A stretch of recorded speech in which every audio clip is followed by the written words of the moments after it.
ప్రభుత్వ ఉత్తర్వుల ప్రకారం నేను future city police commissioner of పోలీస్గా ఛార్జ్ తీసుకోవడం జరిగింది.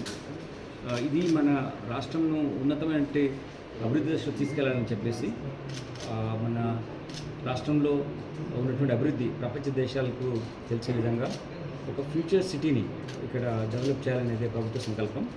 దాంట్లో ఒక డెవలప్మెంట్ అడ్మినిస్ట్రేషన్లో భాగంగా అన్ని డిపార్ట్మెంట్స్ కలిసి పోలీస్ అడ్మినిస్ట్రేషన్ కూడా, పోలీస్ యంత్రాంగం కూడా శాంతి భద్రత పరిరక్షించి మంచి అభివృద్ధిలో మన రాష్ట్రం ముందుకెళ్ళాలి. మనకి ఏదైతే ఇక్కడ ఇదే ప్రాంతంలో మనము తెలంగాణ రైజింగ్ గ్లోబల్ సమ్మిట్ నిర్వహించుకున్నాం. దానికి $3 ట్రిలియన్ ఎకానమీని మనం వృద్ధి చేసుకోవాలనుకున్న ఒక ఎకనామిక్ ప్రాసెస్ను స్టార్ట్ చేసాం.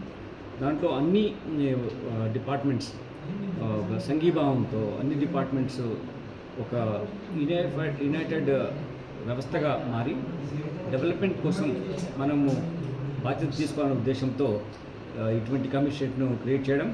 ఈ కమిషనరేట్ ద్వారా పోలీస్ అధికారులు అందరూ రెవెన్యూ డిపార్ట్మెంట్తో కానీ, మున్సిపల్ అడ్మినిస్ట్రేషన్తో కానీ, గ్రామంలో ఉన్నటువంటి పంచాయతీరాజ్ వ్యవస్థతో కానీ అందరితో కలిసి పనిచేసి ఒక ఉన్నతమైనటువంటి గోల్స్ మన ప్రభుత్వం సెట్ చేసిందో దానికి మనం తగ్గట్టుగా పనిచేస్తాం.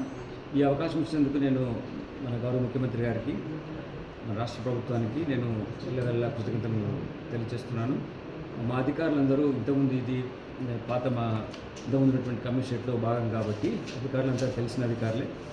వీళ్ళతో కలిసి చాలా పోలీసింగ్ ఇనిషియేటివ్స్ మనం చేసాం కాబట్టి తప్పకుండా ఒక టీం వర్క్తో మేము పనిచేసి బెటర్ కమిషనర్గా ఉండే విధంగా వీళ్ళంతా నాకు టీమ్గా పనిచేస్తాం. అలానే ఒక బెటర్ కమిషనరేట్గా ఉండే విధంగా అందరం కలిసి టీమ్గా ఉండి ముఖ్యమంత్రి గారు అయితే మా మీద పెట్టినటువంటి నమ్మకానికి, రాష్ట్ర ప్రభుత్వం మీద పెట్టిన నమ్మకానికి అనుగుణంగా మేము పనిచేసి అభివృద్ధి పదం వెళ్తాం.